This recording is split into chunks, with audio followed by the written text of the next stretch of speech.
મોરબી શહેરમાં આમ આદમી પાર્ટીની પરિવર્તન સભા યોજાઈ, જેમાં આ સભામાં ધારાસભ્ય ગોપાલ ઇટાલિયાએ નિવેદન આપ્યું.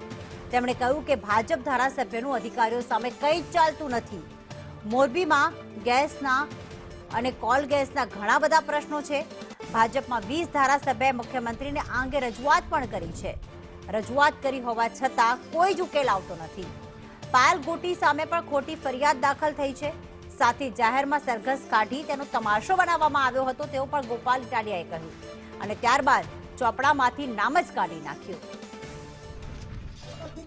તમારી સામે છેલ્લા શ્વાસ સુધી મોરે મોરો દઈ દેવા માટે તૈયાર છું. મીડિયાની સમક્ષ આ જાહેર મંચ ઉપરથી આ ભ્રષ્ટાચારી ભારતીય જનતા પાર્ટી, અમે કોઈ મોદી કે શાહના નામવાળા લોકોથી ડરવા વાળા લોકો નથી. ખેડૂતોનો પ્રશ્ન સરકારમાં રજૂ કરો, રોડના પ્રશ્ન સરકારમાં લઈ જાઓ, મજૂરોના પ્રશ્ન સરકારમાં લઈ જાઓ. ત્યાં જાય ત્યારે ખબર પડે છે કે સરકાર બરકાર છે જ નહીં, આ તો સરકસ હાલે છે. કોને પ્રશ્ન કહેવાના અને એનો પુરાવો જુઓ. 5 ધારાસભ્યોએ લખીને આપ્યું કે અમારું મામલતદાર પાસે કઈ ઉપજતું નથી, અને એ ભાજપના વિરોધ પક્ષના નહીં. વિરોધ પક્ષની તો ચિંતા છોડો ભાઈ. ભાજપના ધારાસભ્યએ એવું લખ્યું કે દોસ્તો વિચાર કરો કે એક દીકરીનું સરઘસ કાઢ્યું અને પછી એમ કે છે ભૂલ થઈ ગઈ. આ ક્યાંનો ન્યાય?